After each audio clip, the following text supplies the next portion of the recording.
Filling out expense claims can be a little confusing, so we created this step-by-step video guide to help you through your paperwork this summer. Expense claims will be processed if you send them in electronically. Just scan any receipts and fill out all your forms on the computer, then email them to your regional supervisor. But keep in mind, your regional supervisor will need the originals of any receipts you scan and submit, so make sure you don't lose them. And remember, you only need receipts for things like EAE supplies or maybe a partner thank you day cake. You don't need to keep your gas receipts because the travel part of the expense claims are based only on the kilometers you drive, which you record on your travel log. Before you begin your expense claim, make sure you gather all the supplies you'll need to complete it.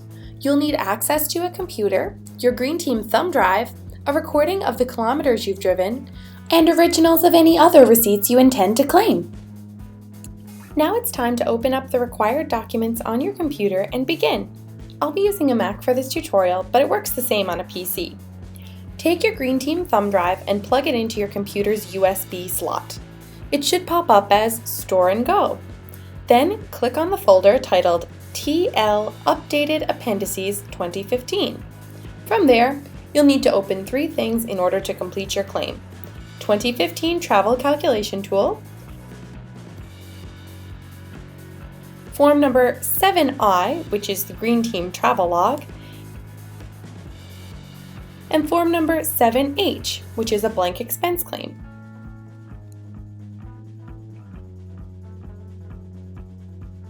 For the expense claim we're submitting today, we have 1 receipt, which is for a cake, and we have 2 instances of travel to claim. We'll start by completing the basic information at the top of the expense claim before we get into the columns. This information includes your name, region, mailing address, project, and the purpose of trip, which for this case can just be Green Team travel. We're going to start by filling out the part of the claim based on the receipt for the cake, and we'll move on to travel afterwards. So the first thing required here, as you can see in the first column, is the date of purchase. So in this case, on the receipt, you can see that that date is June 29th, so you just fill that in the date column. Then the next column, details, just keep it simple. For this example, we'll just say, partner thank you cake. Then we move on to the vendor column. So we're going to need to put down the name of the store where the item was purchased. In our case, it is Green's Groceries. And finally, for the receipt number column, you'll just look on your receipt and oftentimes you'll see a number in maybe the top corner or one of the bottom areas beneath your purchase, and you can fill that in accordingly. For the purposes of our example, the receipt number is 123456. As you can see on the expense claim form, there are a number of columns here now that are sort of boxed in, ranging from postage down to miscellaneous. For each receipt that you have, you only need to fill out one of these columns based on the item that you've purchased. So, for our example, since our item that we've purchased is a cake, we're going to claim it under the miscellaneous column. We can leave all the other ones that don't apply blank, like postage and telephone. We won't write anything in there. Now comes the more tricky part. As a not-for-profit organization, CCNL gets back half of anything we pay in as HST. So we need to figure out what that amount is on all claims. In order to calculate half of the HST on our receipt, we take a look at the total amount paid in HST, which in our case is $2.08. Then we just divide this number in half. When we divide 208 in half, we get $1.04. So now you can go back to your expense claim and add this number, $1.04, to the half HST column on the far right of your expense claim. But what about the remaining money you paid in besides the half HST? What you need to do is take the grand total amount, the one that includes all of the tax, which in our case is $18.07, and then subtract from that grand total the amount that you got for half HST, which was $1.04. So $18.07 minus $1.04 equals $17.03. So now $17.03 is the number you include in the appropriate boxed-in column, which is the miscellaneous one for our cake receipt. That's all you need to do for this receipt, and we can soon move on to the travel portion of the claim. But just a quick note before we do, you will get back everything you paid in, including the half HST, because we add all the column totals together in the end before finishing the claim. We just have to calculate the half HST now so that CCNL can claim back those funds later on. Now moving on to the travel portion of the claim. You should be recording an up-to-date tally of your travel at the end of each day so that you can make sure to keep it straight. We're going to start by filling out the travel log, which you'll pass in too when you submit your expense claim. We'll start by filling out the details about the first of our 2 instances of travel.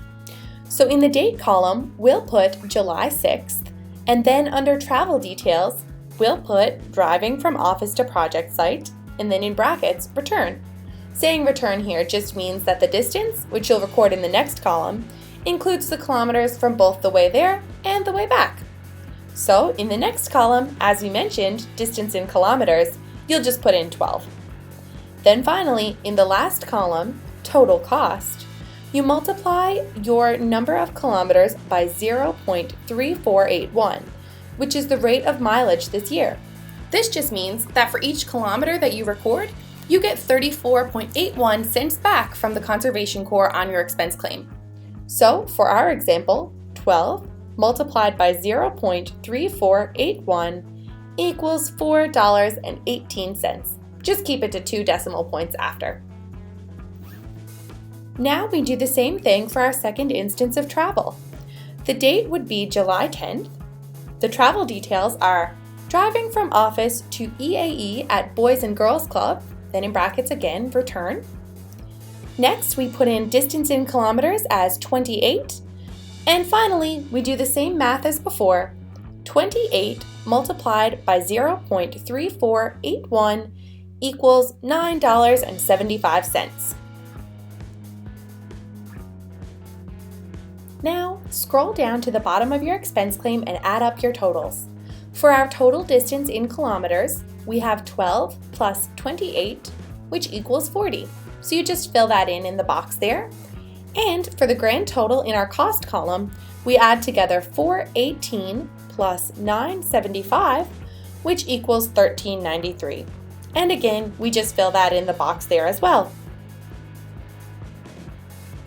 All that's left here to do before we move on is the simple stuff.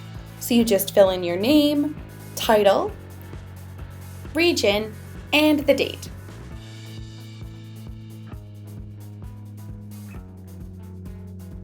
Now that we've completed our travel log, we need to transfer this information over to the expense claim. So, going over to the basic columns on the left again, we'll start by filling out our first driving expense, which was on July 6th, so you can put that in the date column. Then, under the details column, you can just put driving because the full details are already on the travel log. When you're claiming mileage, there's also no vendor or receipt number. So in the next 2 columns, you can just put not applicable, N/A. Next, just do the exact same thing for the second driving expense. Fill in July 10th for the date, the details once again just driving, and not applicable for the vendor and receipt number columns. As we move on to writing in the monetary amounts to the columns on the right side of the expense claim, CCNL has an awesome tool that does the math for you, the 2015 Travel Calculation Tool. All you have to do is input your driving distance into the kilometers traveled column on this tool. So in our case, we'll put in 12 and then on the next line 28.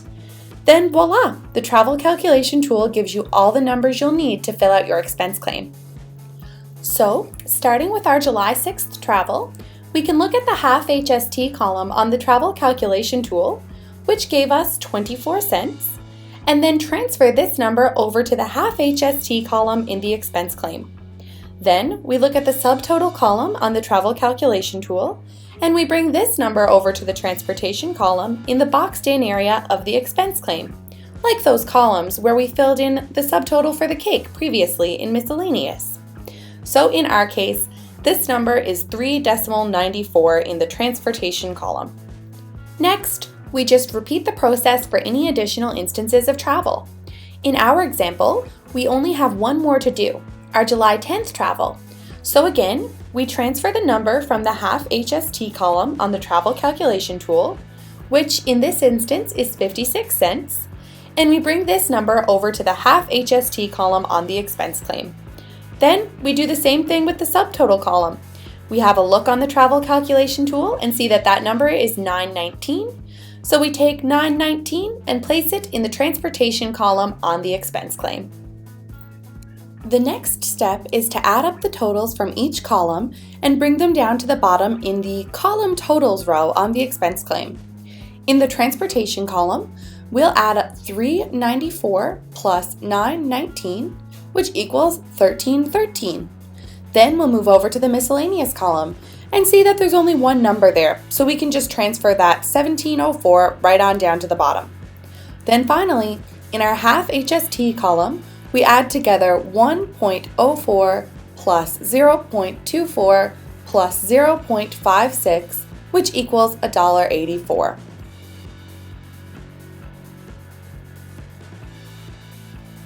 Next, we just add the totals from each column together, and that total equals the amount that you'll get back for your claim. So, $13.13 plus $17.04 plus $1.84 equals $32.01, which you write in the space for the total amount of claim. We don't usually do travel advances, so you can just write 0 in that space or see your regional supervisor for more information. Because we don't have a travel advance, in the balance and total amount payable spaces, we just write the same number that we wrote in the total amount of claim space, which is $32.01. In order to finish up the expense claim, all that we have to do is fill out the basic information on the bottom of the claim now. So the date, July 12th, and in the claimant's signature, you can just type your name for now.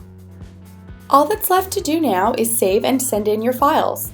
You'll want to make a new folder on your thumb drive where you can save each of your claims and travel logs throughout the summer. I'll just call ours Expenses. Once you get through all that, email your completed forms to your regional supervisor to process your claim. Keep in mind, emailing it in is just so that it can be processed more quickly. Your regional supervisor will still need to receive originals of your claims, so make sure to print and sign them with a pen. Just make arrangements individually with your regional supervisor for how you'll deliver those originals, like meeting them in person or just sending them by mail. That's all that's to it. If you have any further questions, just get in touch with your regional supervisor. Have a safe and happy Green Team summer.